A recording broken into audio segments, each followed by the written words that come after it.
আসসালামু আলাইকুম রহমতুল্লাহি ওয়া বারাকাতুহু।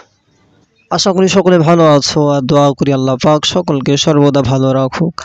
আল্লাহ পাক সকলকে হায়াতে দারাজ করুক, রোগ শোক বালা মুসিবত থেকে হেফাজত করুক। সকলে বলি আল্লাহুম্মা আমিন।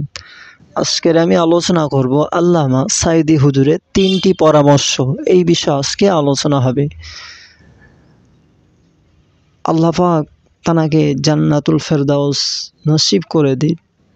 তিনি ইসলামের জন্য এই দুনিয়ায় কতই না কষ্ট করলো, দিন পৌঁছানোর জন্য কতই না কষ্ট করেছে।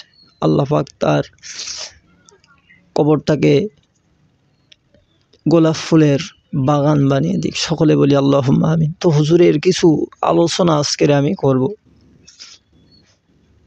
3টে বিষয় উনি বলতেন। নাম্বার 1, জীবনে যত কষ্টই আসুক না কেন নামাজ কখনো ছাড়বে না, কারণ নামাজই হলো মুসলমানের মেরুদণ্ড।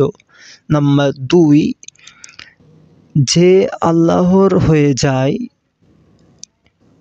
কিংবা আল্লাহর জন্য যে কাজ করে আল্লাহ তার হয়ে যায়, আল্লাহ তার জন্য কাজ করে।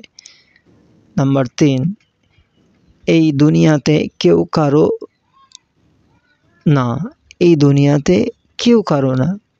কবরের অন্ধকারেই বুঝবে কে আপন কে পর। সুবহানাল্লাহ, সুবহানাল্লাহ। কত সুন্দর তানার বক্তব্য, তানার কথাগুলো। আল্লাহ পাক রব্বুল আলামিন আমাদের শোনার থেকে বলার থেকে বেশি বেশি আমল করার তৌফিক দান করুক। সকলে বলি আল্লাহুম্মা আমিন। সকলে ভালো থাকবে, সুস্থ থাকবে। যদি ভিডিওটা ভালো লেগে থাকে একটা লাইক, একটা কমেন্ট, শেয়ার করে দেবে। আর আমার চ্যানেলে যারা নতুন, চ্যানেলটা সাবস্ক্রাইব করে আমার পাশে থাকবে। এই বলে আমি আমার বক্তব্য এটি করছি। সকলে ভালো থাকবে। আসসালামু আলাইকুম রহমতুল্লাহি ওয়া বারাকাতুহু।